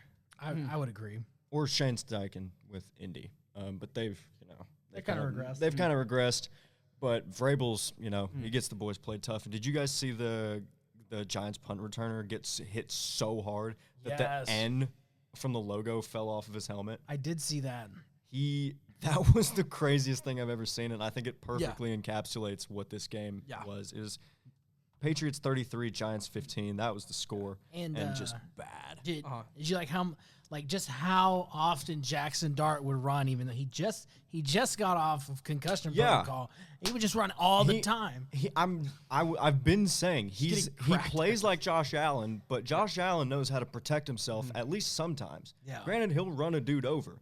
Jackson Dart is going to kill himself out there. Yeah. He's going to die. And it's not looking good. No. So he needs to figure that out. Yeah. He's got to stay healthy. The Giants they have just horrible injury luck. And I think anything else from that game, Grayson? No, but it's time to play a little game. Okay. I officially pulled up one of my friends who has the most connections on LinkedIn of all my friends. I have his connections open. I have the Raiders roster open. I'm going to read you guys names from either one. Oh, and you we're guys going to take guess a shot. Raiders defensive players. All right, I'm going to give y'all an easy one here. Okay. Caillou Blue Kelly. That he plays defense. He plays defense. He's got to play defense. Okay. Well, the fact that his name is Caillou Blue Kelly That's just really that. Wait, I love this game already. Malcolm Kuntz. He plays defense. I'm torn. I'm gonna say no. He does not play football. That is a Raiders starting defensive tackle. Oh my gosh. Okay. Okay. Right. What about Isaiah Woods? He's on LinkedIn. No. Now you got me questioning. He's on LinkedIn. I was gonna say like the name Isaiah, just like for whatever reason, it sticks out to me as if you're an NFL player. I'm gonna go NFL. He plays football. He currently is an application lab engineer in Nashville. Yes. This okay. is awesome. All right, let's see. I think I'm 3 for 3. Sam Oakes Jr. He doesn't play. That's on LinkedIn. Yeah, good job, guys. Good job. Okay. He goes to WKU. Okay, All nice. What about, let's see. Ooh, I'm got? trying to find a good one. This is a good game because I don't think anyone, unless the Raiders pay you money to work there, I don't think no one can name a Raiders defensive player outside of Max Crosby. Or you have to be like really deep. Or you have to be like a diehard Raiders fan. Zach Kaufman. That's a Raiders player. I'm disagreeing. I don't think he's a Raiders player. That is a LinkedIn guy. Good What? job, guys. All right. Dang. All right. What about Cody Lindenberg? That's a Raiders player. Because I think he was on the Ravens at one point. You know, if you think he was on the Ravens, I'll go with it. But I just want you to know, I want the record to show I'm not confident in this. I'm only doing it because you are. Okay. Good. Yeah, he is a Raiders player. Yeah. He is their linebacker. He's a backup linebacker. Okay. All right. Final one. Yeah, we'll do one more. Lorenzo Hines Jr. Yeah, he plays. He plays. That's actually my roommate. What? Shout out Lorenzo. And then one more for you guys. Brennan Jackson. Brennan Jackson. That's in LinkedIn.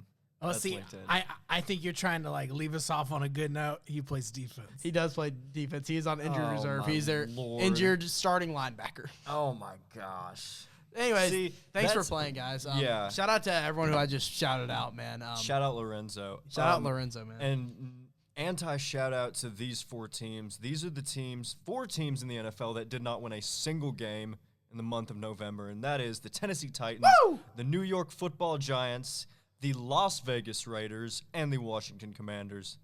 Let's give one clap. Nice. You guys suck.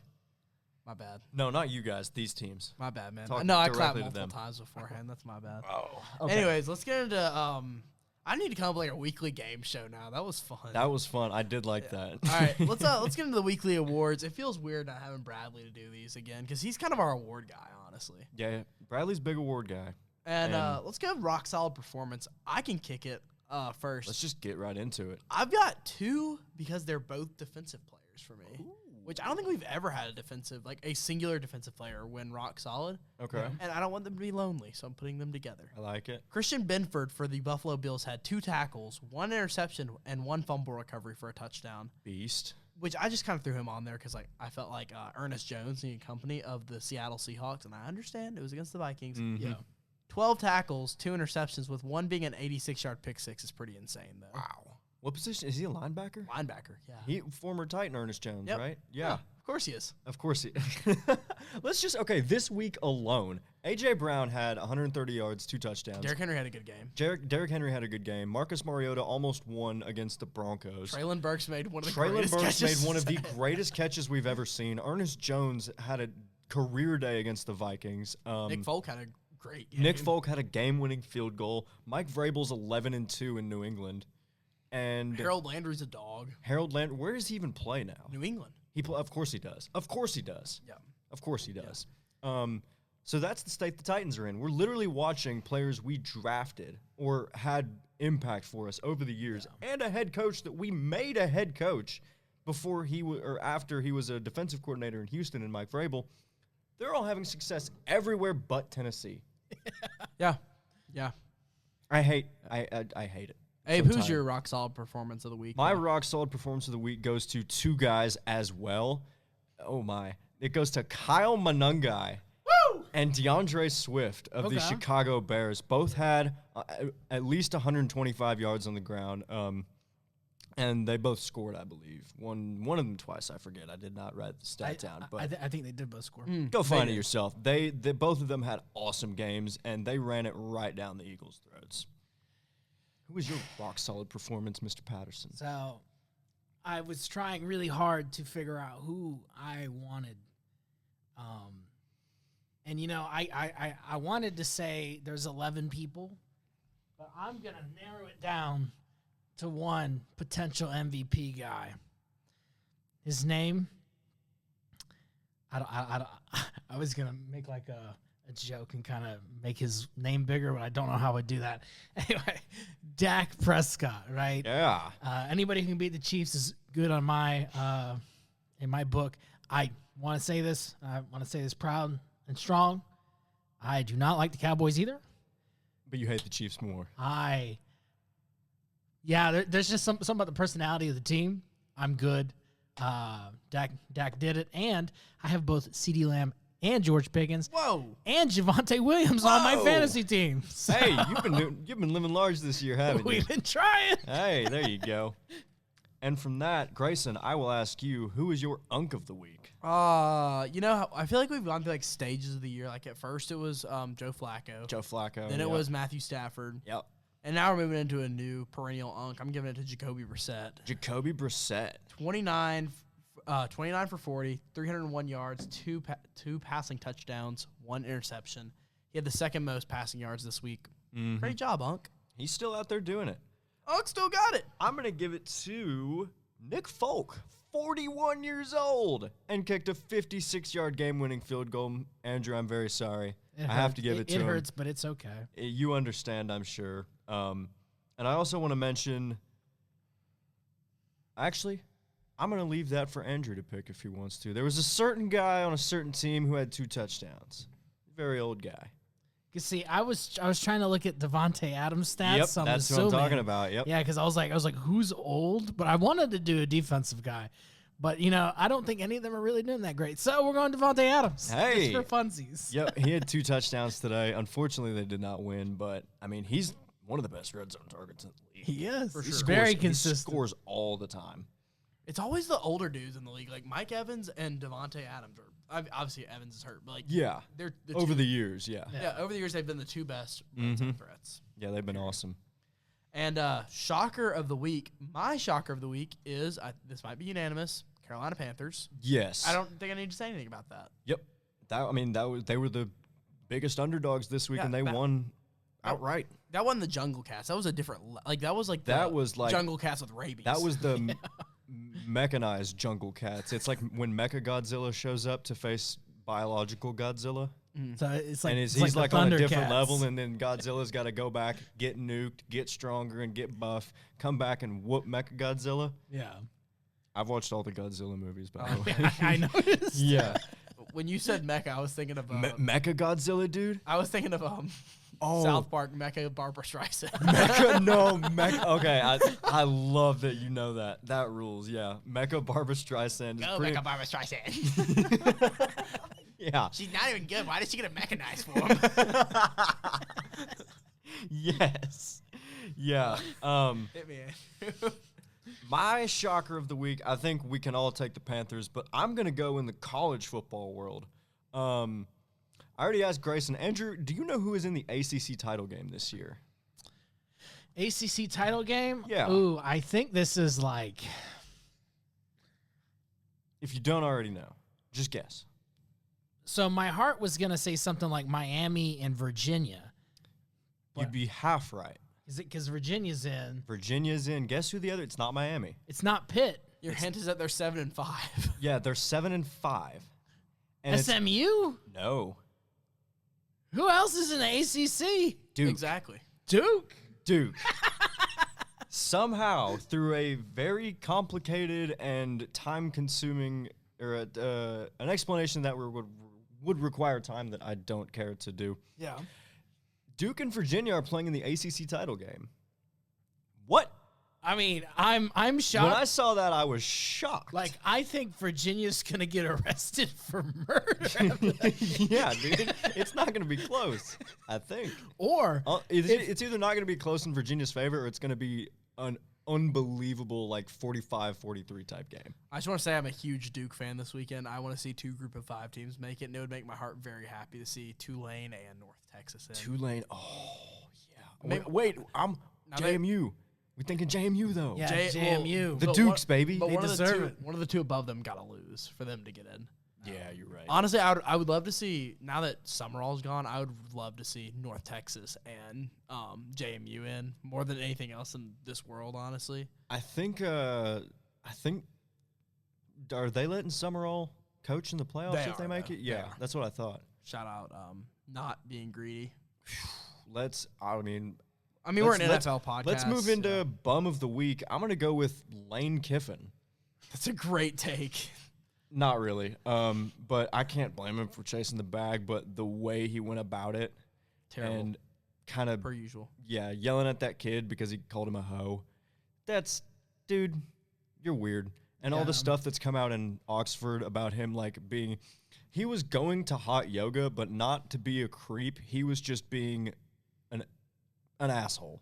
Yeah. Like, he would, like, play his own music. He would do his own routine in the hot yoga with all the other college-aged women that he was doing And it he would with. add him on Snapchat right afterwards. Yeah, he would add him on Snapchat. Like, You got a it was, boyfriend. The best one I saw was he literally texted, like, and I'm talking, like, not like YOUGOT, like, you got a boyfriend. yeah, like, letter U. Yeah, and she was like, Coming from, I mean, yeah, I do. And, like, he was like, he ain't got to know. oh, my It's like, gosh. I mean, Lane, what a life that guy lives.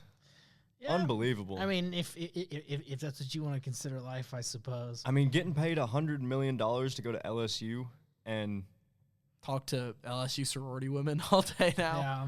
And then that's- recruit easily because you got a crap load of NIL and coming he's at probably going to win games. No, but my bum is actually Kevin Patullo for literally having no idea how to run an offense in Philadelphia. That's I fair. think I might just elect him my bum for the rest of the year until Saquon has 150 yards. That's funny because I'm going in a different direction. Yeah. My bum of the week should have been. This should have been obvious. Max Brosmer.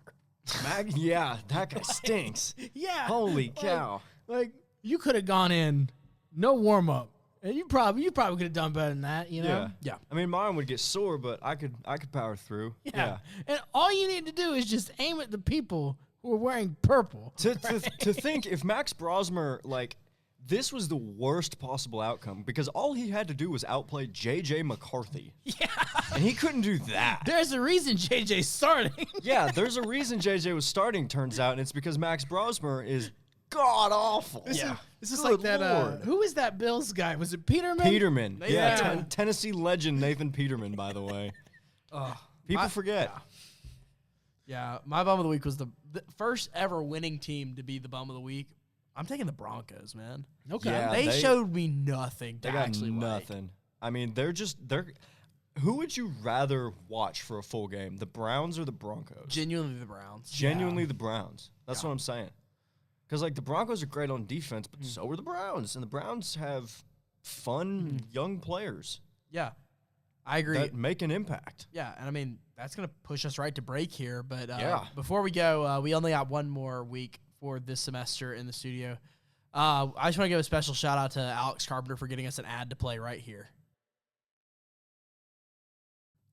Power ranking time. Ladies and gentlemen, it's Benchwarmers power ranking time. I'm going to go from the top in order. I've got the Pats, Broncos, Bears, Seahawks, Rams, Colts, Packers, 49ers, Bills, Jags. And then honorable mention, I've got the Texans, Lions, and Eagles.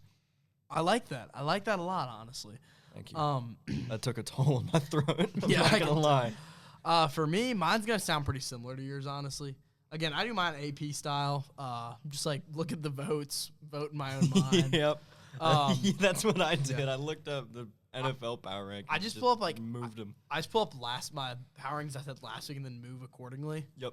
So technically, like this is all like one canonic storyline. So if y'all want to follow, go for it. I got Patriots, then Seahawks, then Rams, then by the way, climbing up from unranked, the Bears, then the Broncos, then the Packers, then the Bills, then the 49ers, then the Colts, then the Lions, and then I actually extended it to 16 teams. Good because Lord, you psycho. there's 6 teams I think deserve a genuine mention, and that's the Cowboys, the Texans, the Jaguars, the Eagles, the Chiefs, and the Ravens. There's something to like about all of those teams. I'm that low on the Eagles right now simply because their offense is that abysmal. They need to fire Patullo. Oh, I agree. They have to do that. Yeah, It's not even a question. If they want to be a good team again, they have to. Andrew, what you got? So I'm going Pats. Yep. Easy. Pats Broncos. I'm still not giving up. Maybe I am giving up on the Eagles. I was going to put the Eagles at 3. I'll go with the Rams at 3. After that, Rams at 3. Yeah. Niners at 4. Okay. Yeah, the Niners are hot. I'm going Bears at 5. I like that. After that, Jags 6. Okay. Same situation, but different. Texans at 7. Ooh. I like that. Have you said the Colts yet? I'm not. I don't think the Colts. You're not interested in the Colts. I think the Colts have gone down, and they're going to continue to go down. Unfortunately, Okay, they're going to come back to reality. I'll put the Bills at 8. Okay. Do I believe in the pack? No, we're going Panthers at 9 and Pack at 10. I love it. Woo! I mean, the Panthers beat them straight up, so Yeah. they should And be ranked higher. I guess my honorable mention, who I want to put in the top 10, is the Cowboys. Yeah. So that's what we're going They're with. hot right now. I'll put them at 11. Beyond for hot funsies. right now. So those are our power rankings for this week, and we're going to move into we're going to do our predictions a little more complex this week. We're going to take our predictions and then make a playoff scenario for next week based off of that. Yeah, which just letting you guys know, all you guys got to do is just follow along and listen. It's going to sound weird. Yeah. But yeah, I promise you we got this all under control. If you have ADHD, anything that causes you to kind of get a little crazy when we get out of whack, look away now. Yeah. It's going to get crazy. Our selected games of the week, we've got Cowboys at Lions tonight when you're listening, if you're listening on Thursday, that is. And then Steelers, Ravens, Colts, Jaguars, Bengals, Bills, Bears, Packers, Texans, Chiefs, and then finally Eagles, Chargers on Monday Night Football. All of those have pretty large playoff implications for both teams involved. Which, by the way, there's 14 games next week. That's 7 of the 14. Yeah, so that's we're about just gonna, half of them. We're just going to go ahead and make our picks now. Yep. Just make it easy. Yeah, from the top. How do y'all want to do the less interesting games first, and then we'll move into the highlight games, if you will? Yeah. You just tell me where you want All right, to start. And let's go Seahawks Falcons first. Seahawks. Easy. Yeah. Seahawks. Yeah. Oh, yeah. I don't know. Don't do it, Andrew. I'm doing it. Andrew. I'm doing it. Yeah. Andrew, you're Because- just setting yourself up to get hurt again, my man. No. Because here's the thing, right? In your mind, you're like, oh, this is an obvious Seahawks. But every other time it's been obvious, the Falcons win. The Falcons lose the games that you think they should win, and they win the games you think they should lose. We're going with the Falcons on this one. All right. By the way, last week's picks, even though Bradley is not here again, I had another crazy week. I went 12-4. Dang. So did Bradley. I think I went 10-6. Abe, you went 10-6. Andrew, you went 9-7. And then on the football picks, I went 4-4. Abe, you went 3-5. Dang. Andrew, you went 3-5. Then Bradley stumped us all. He went 5-3. Okay. But some interesting stats for you. We all got Ole Miss correct. We all got Georgia correct. Okay. And then after that, I was the only one to get Texas correct. Bradley was the only one to get Arizona and Ohio State correct. I guess we just believed a little too hard. Me and you, Abe, were the only ones. Looking back, what were we thinking about Michigan? Yeah. Me and you we split the room on Miami and Pitt. Me and you got that one right, Abe. Yeah. And then on the complete opposite end of the spectrum, Bradley and Andrew did not believe in Tennessee, and they were correct. They were correct. Yep. Tennessee sucks. That's Moving on. That was heartbreaking. But I did not Good factor Lord. that into our records, by the way. That was just for fun. Yeah. And on that side note, if it has been so long since that game, and it's only been like 2 days. Yeah. Yeah. It's bad. It still it's hurts. And then, I mean, this is like recent. I think, did basketball play Syracuse today or yesterday? Yesterday. And we lost. Yeah.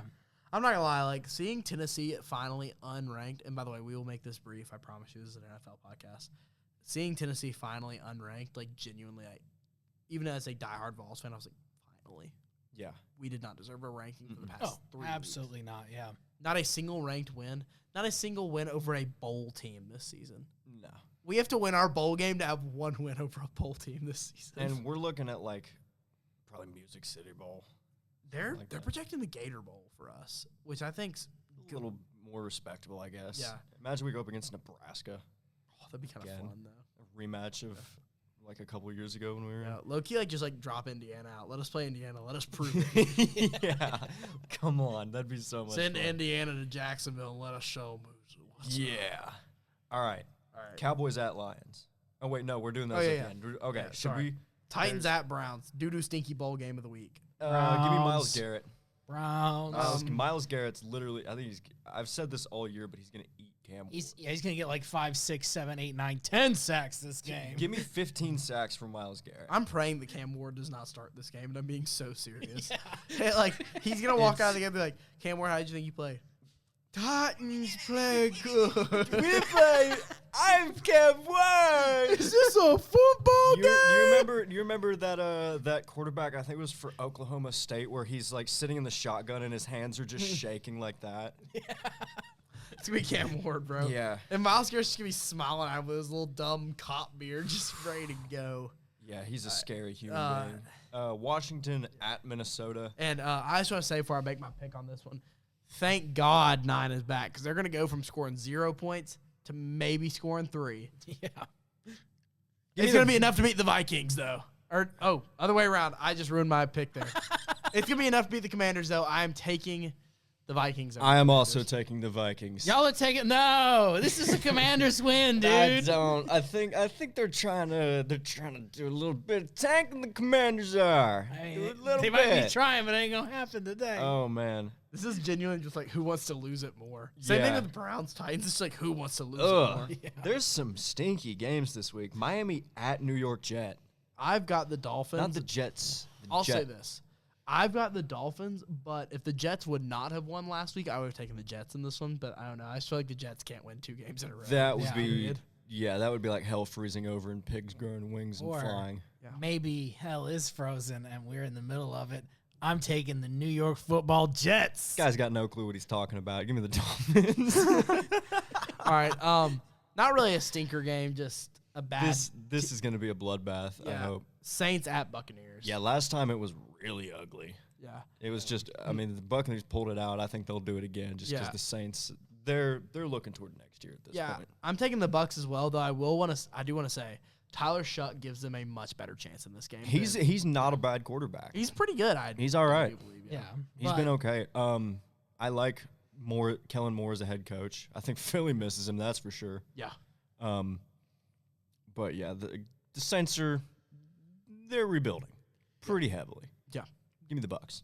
The Saints, more like Saints going. I was about to say, dude, no way. I was trying to say ain't gonna win, but Yeah, it the doesn't work ain'ts. out. There's no way these guys are gonna Like they might not even score. Yeah, I wouldn't be surprised if they. I mean, Alvin Kamara's probably not going to play again. Yep. Yeah. At this point, if I was the Saints, and if you're going to keep him around, just shut him down for the year. Yeah, and just trade him away. What's so funny over there? Speaking of not going to score, Broncos at Raiders. Oh, wow. I don't think either team will score. Give me a tie. I'm actually picking a tie, by the way. I'm gonna pick a tie because I Awesome. just remembered that we can do that. We can. We can absolutely do that. Yeah. But it's going to be wrong. I'm going to pick a tie, 0-0 tie. You can pick the tie. I'm going with the Broncos. Do you think the Broncos can score 3 points? Against the Raiders? Yeah. Yeah, who on the Raiders is going to stop them? Who on the Broncos is going to score? I mean, Will Lutz, he's good. Will Lutz, yeah. But I don't think the Broncos are going to score on offense. I mean, they don't have to score on offense. Offense? Defense You're talking wins offense? games. Defense does win games. I think Nick Bonito can score 12 points himself. I can't believe I'm staring back at my own reflection in my laptop saying this. No. I'm taking the Raiders in the upset. This is the dumbest conversation that's ever been had in this studio. We're all stupid. No, but like, okay, I've made it a rule that I have to pick a major upset every week. Okay, That's I like Because that. I That's did. a good I'm upset. on a good streak right now. I had the Panthers last week. I forget who I had the week before that, but I'm on a really good upset streak right now. And I'm like, you know what? I'm gonna just push it. So Raiders this week. You take the Raiders and not the Saints? No, I mean I got to pick a bigger upset. Okay, fair enough. That's a But- pretty big upset. Yeah. Which I will say, this game kind of has upset potential on it as well. But wonder- the Rams would lose 2 The in a row. spread is 7.5. That's not, the 10-point spread that the. That's huge for the Broncos, though. Yeah, that's huge for the Broncos. And then I guess the next bad game would be the Rams at Arizona. Which is the one we're picking right now, and I've got the Rams in that one. I've also got the Rams. I think they got they got jumped on by the Panthers last week, and the Cardinals aren't Panthers just in terms of animals that are dangerous. Yeah. Yeah, I would say much less dangerous.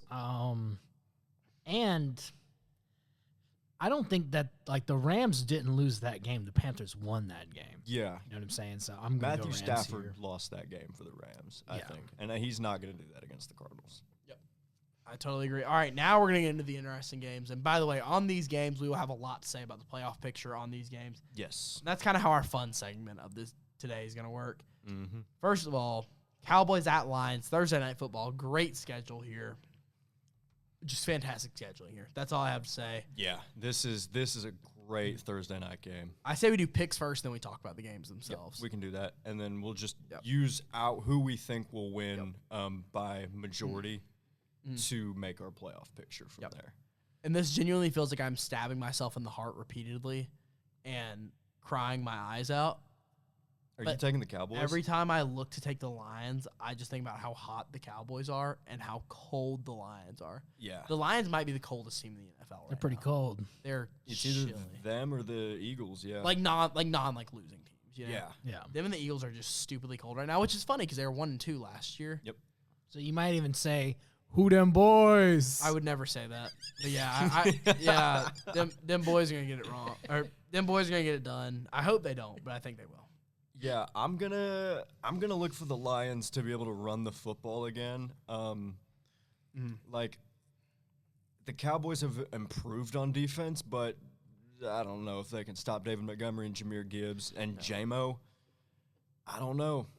I'm gonna take the Lions, but I do think it'll be close unless Detroit can get some serious pressure on Dak Prescott. I'll say this: I think if the Lions win, the Lions are gonna win it close. If the Cowboys win, It's gonna be a blowout. It's gonna be a could- blowout. It could be a blowout. It could get honestly. ugly. Yeah. Which at that point, it's gonna be really scary for Detroit Lions fans, Detroit Lions team, and Detroit Lion bandwagons like myself. Like I'm It's- saying, Friday morning, right? You're gonna see a tweet from Jerry Jones. We never needed Micah. That's what he's gonna say. I guarantee it. That's exactly what's gonna happen. Wait, so who are you taking, Andrew? Oh, I got the boys, You got the man. boys? Okay. Yeah, All right. 100%. Okay, like so that. we'll say the Cowboys win this game because of majority. Yeah. Okay. Which All right. I will say that's one thing that's working well about Bradley being in Iraq right now. Is Yeah. the fact that we do have an even spread at all times. So Yeah. Baghdad Bradley. Baghdad Bradley, man, that's beautiful. That is beautiful. I'm gonna change my contact name to Baghdad Bradley. Bragdad Bagley. Bragdad badly. Anyways, My brain's melting. Steelers, Dude, Ravens. I would say my brain's melting too. By the way, if this if the last two podcasts have been like, dude, what are these guys on? Has this become like a ayahuasca podcast now? Yes. A, it's not. B, fine. Last week was turkey comas. We're all actually in here smoking pipes of hash and mysterious substances at the bottom of Andy Holt Tower. So, Alex, if you're listening and there's a funny smell in the podcast studio, it wasn't us. I am currently in the spirit realm. Yeah, Yeah, no, but I'm so tired. I'm running off 4 hours of sleep. It's right finals now. week here. It's finals week. We're y'all. tired, man. Y'all have finals? Yeah, dude. Anyways, Cowboys win this. Now, neither team, whatever team wins this, they don't put themselves immediately in the playoff picture. They need help to get into the playoff picture. Yeah. Obviously, Cowboys need more help than the Lions do. Yeah, these are the first two teams out. Yeah, and I will say, if the Cowboys win this game, like this is much more of a must-win for the Cowboys than the Lions, because the Lions could lose this game and still make the playoffs. I think so. The Cowboys, it's very slim if they lose any game. The Cowboys, I'm looking at the NFL playoff picture, like the official website playoff picture. The Lions, if they lose, still have a 19% chance to make it to the playoffs. The Cowboys, if they lose, 8%. So it's close. They but jump eight's a up. lot They lower. jump up to 40 if they win, because they'll be sitting at 7-5-1. Yeah. But that'll be. I mean, this is huge, because if the loser of this game gets replaced with the Panthers, so And then they're going to have to prey on someone losing, too. Like, that's the thing. Like, Yeah. someone's going to have to lose. The 49ers, the Seahawks, the Rams, whoever ends up on the bottom of the NFC West. Packers. Bears-Packers. Yeah, the loser of that game. Someone's going to have to lose. Yeah, the Packers are sitting at 6, and the Lions at 8, Cowboys at 9. Yeah. Yeah, so Crazy. the loser of Bears-Packers could easily, like, completely drop out and get replaced with, say, if the Lions win. Yeah. So that being said, like, this is more of a in the hunt eliminator game in a way. Not a full eliminator, but very much so eliminator feel. Yeah. That's kind of like this next one we've got here, Steelers at Ravens. Yeah, this one feels like an elimination game for the Steelers and if you lose this game for the Ravens, Panic button back on. Yeah. Fully flipped open and pressed. Because like you've got a team like both these teams are also staring down the Bengals, who are absolutely about to catch fire. Yeah, they're especially if they can win this week, they will catch mega fire. Yeah, I'm going to take the Ravens just because of my hot take from early in the year, and they're currently sitting first in the AFC North. I think they'll take it just because the Bengals aren't going to catch up to be able to win the division, I agree. and the Steelers are the Steelers. Yeah, I'm also taking the Ravens in this one, and I also just generally think that, again, I don't think the Steelers are that good of a team, but purely for our purposes, this is a huge game. Is it unanimous? It's not unanimous. Oh. I'm going with the Steelers. Interesting. Yeah. Okay. Yeah. By what, how, why? What, how, why? Explain yourself. So if you look at the Ravens, because they had like a four-game win streak, 5 games, something like that. Uh-huh. All those people were tomato cans. I'm not saying that the Steelers are great by any metric, but I think that the Steelers play a harder style of football than the Ravens do.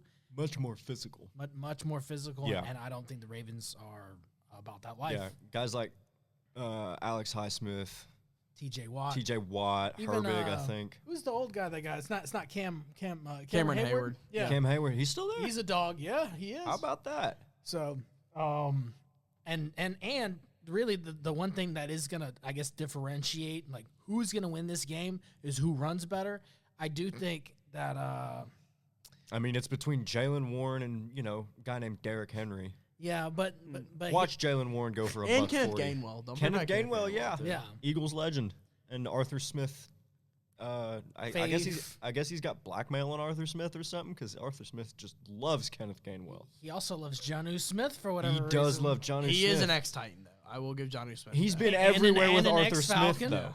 Arthur Smith has had Johnny Smith at every stop. I'm pretty sure Cordero Patterson's on the practice squad too. Yeah, I think he I might would be, say- yeah. I'm pretty sure. Is there like any, obviously same last name, is there any like paternity tests that we can run for Jonnu and Arthur? Arthur and Possibly. what is it? Fred Smith, is that his dad? Yeah, who's The FedEx guy. I would say, Yeah, by the way, maybe. founder of FedEx, which is kind of crazy. That's really the only reason Arthur Smith has a job. But It's crazy to that's think that he really- doesn't have to coach football for like a living. He can just do nothing. he on FedEx. He Yeah. could Thanks just for- live off the FedEx. Thanks for money. your greed, Arthur. Yeah, thanks for your unsatiable thirst And- for running it up the middle and throwing tight end screens. What really hurts Psycho. is he sucks at that too. Yeah. He's not a good coordinator or No. a coach. Yeah. He had a few Derrick good Henry years in merchant. Tennessee because he had A.J. Brown, Derrick Henry, and the second coming of Jesus H. Christ, which was Ryan Tannehill. Yeah. But, yeah, we got the Ravens winning this one, and that would pretty much cement them as the AFC North, unless the Steelers can get their get back later in the season, because Yeah. I still think they play them twice. And then also, they got to get through the Bengals too, honestly. That's true. If the Bengals start getting hot, they do have to get through them. And I will die on that hill until the Bengals lose a game, Yep. which could very well happen this week. And I think that is the next game we're talking about. That is the Bengals. Oh, no. Colts Jags. Oh, we do have – ooh, and this is This is big. Spicy. This is very spicy. – and by the way, the Colts and Jags play twice within the upcoming 5 weeks. So Yeah.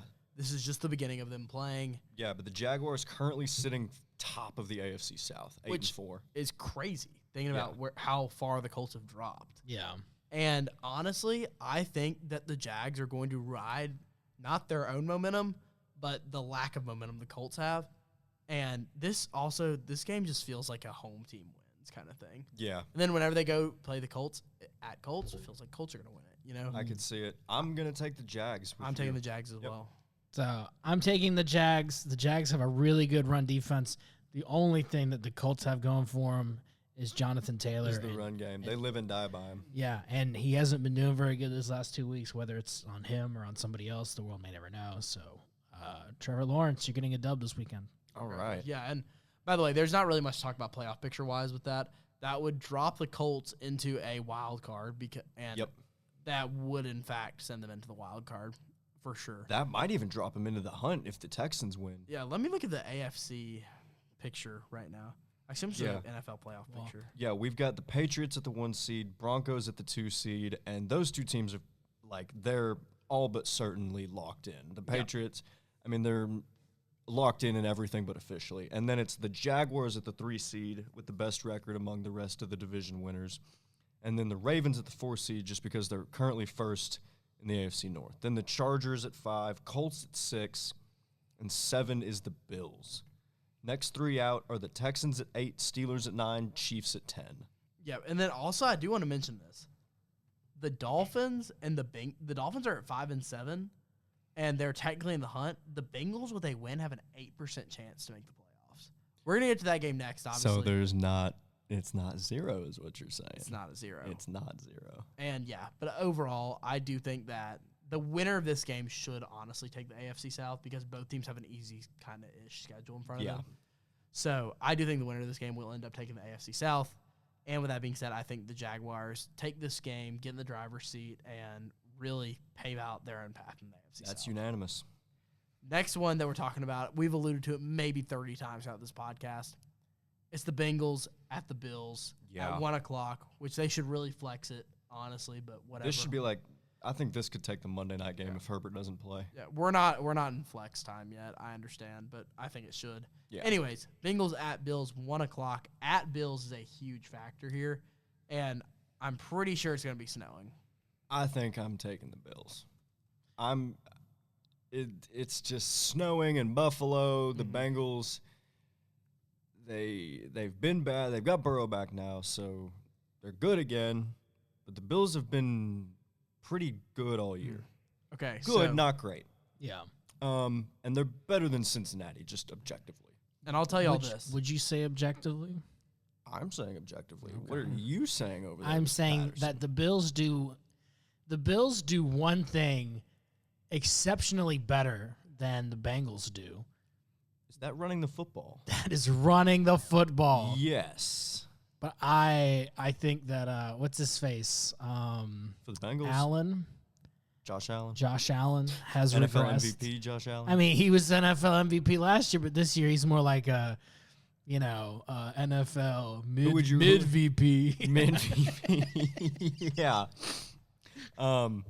They just I think they're going to run all over Cincinnati. Yeah, which, by the way, the forecast in Buffalo, it's going to start snowing. Let's see. It's going to start snowing on Saturday, and then it won't stop snowing until Monday evening. So we will have a snow game. Oh, God. And a heavy snow game, more than likely. So I am taking the Bills mainly because of that. And we're officially that would effectively eliminate the Bengals. Yeah, that would pretty much put them out. And that would, if with a win, that puts them at a 96% chance. So they'd pretty much comfortably make the playoffs. Which, by the way, also, if the Bills win, they're guaranteed to be the 6th seed. Because if the Jaguars lose, they will drop to the 7th seed. If the Colts lose, they will drop to either the 7th or the 8th seed, depending on the Texans. But bottom line is that they will jump whoever. If they win, they will jump whoever is currently in second in the AFC. Yeah, they just got to beat the Bengals. Yep. Yeah. And then moving on, 3 more games. Bears at Packers, a huge divisional tilt, which, by the way, this game in Lambeau too, isn't it? Yes. This game has not felt this massive in a very, very, very, very This is, very, I mean, very it hasn't. long time. This is the first time the Bears have had a winning season since 2018. Yeah. They've already got 9 wins. They're atop the NFC, but I don't think that lasts. Give I me agree. the Packers. Give me the Packers as well. Yep. I feel like the luck has to run out eventually, and I don't want it to run out here, but I feel like they got to take a loss at some But the point. Bears are going to lose to the Packers. That's written in Oh, stars. I disagree. Disagree. We need a disagree button. But Yeah. yeah, I think that the Bears have consistently shown us that they can win hard games, even when the odds are not in their favor. And I don't think the Packers do anything better than the Bears do. So I'm taking the Bears, and This is the. Do you want to hear the current spread? yeah. 6.5 Green Bay. Whew. That's crazy. It's extremely I disrespectful. will say Lambeau does give them a couple points there. on Yeah, the but spread, they I'm also sure. they act like Chicago's also not in the north and cold as balls. Yeah, and they don't play in a dome either, so No, they're they playing they outside. play in a worse stadium on a worse field. Yeah. In a windy city. In a windy city. Yeah. That's why Caleb Williams, they always don't, why can't their quarterbacks throw touchdowns? It's that wind, dude. the win, man. Gotta move. Anyways, next one. And then we have Cowboys-Lions on one side, which feels like a massive, Eliminator type game. eliminator type game. Texans at Chiefs on Sunday Night Football feels like the AFC side of the eliminator type game. This is the Chiefs currently sit at a 34% chance to make the playoffs. If they Boo. lose, that drops to a 12. Woo. If they win, goes up to about a 50. If the Texans win, that bumps them up to about an 80% chance to make the playoffs. Yeah. With that being said, I'm taking the Chiefs. Just because of the narrative and the propaganda and the devil magic and the National Football League industrial complex That's fair. and Mossad. I'm taking the Chiefs as well, which is making Andrew really mad, I see. He's getting red over here. It makes He's me about to blow angry his to take top. the Chiefs, but I think it's at home, at Arrowhead, at night, and Yeah. also the Texans have not beat them since 2018. So Do y'all remember when Kansas City, they ran out of fireworks in the playoffs because the Texans went up 24-0 in the first quarter, and then the Chiefs dropped 50 throughout the rest of the game? that was bad. That was when Deshaun Watson was the quarterback of the Houston Texans. Nice. Deshaun Long time Watson, ago. yeah, I need a massage. I mean, But okay, go ahead, Andrew. I am obviously going. I say this. I'm going to say the Texans. Yeah, The only issue I have with the Texans is that I have no doubt that the Texans can stop the Chiefs from scoring, but can the Texans actually score with C.J. Stroud?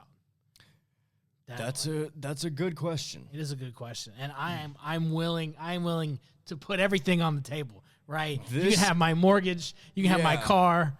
Anything. Right? This will be a very defensive-minded matchup because the Chiefs have a good defense. The Texans, we all know, they're lights out on defense. Yes. But I think this one will come down to quarterback play, like you said. I totally agree. And with that reasoning, I'm taking the Chiefs just because I trust Mahomes. Yeah. Mahomes is very consistent. Yeah. But, I mean, if Will Anderson can steal Mahomes' lunch money, then it's going to be stolen. It's going to be stolen. I mean, the last game, we didn't mention this during the recap, but the Colts targeted Derek Stingley one time.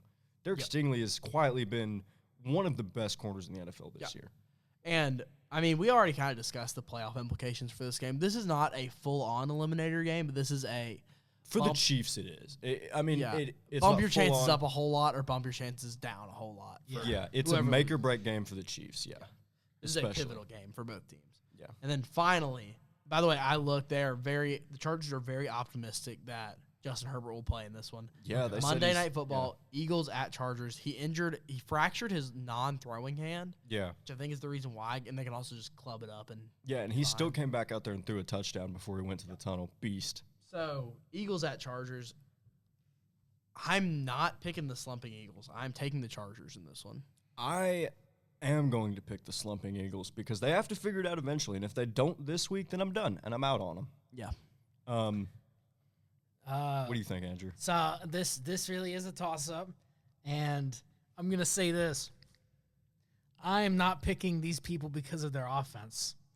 And it is the Philadelphia Eagles. It's because of the defense. Yeah, because I don't think there's no way, right, that the Chargers offensive line can withstand the Eagles defensive line. I think you're absolutely right. Yeah. Yeah. And this is the Eagles game to lose. If they can't get anything going, I can't help you.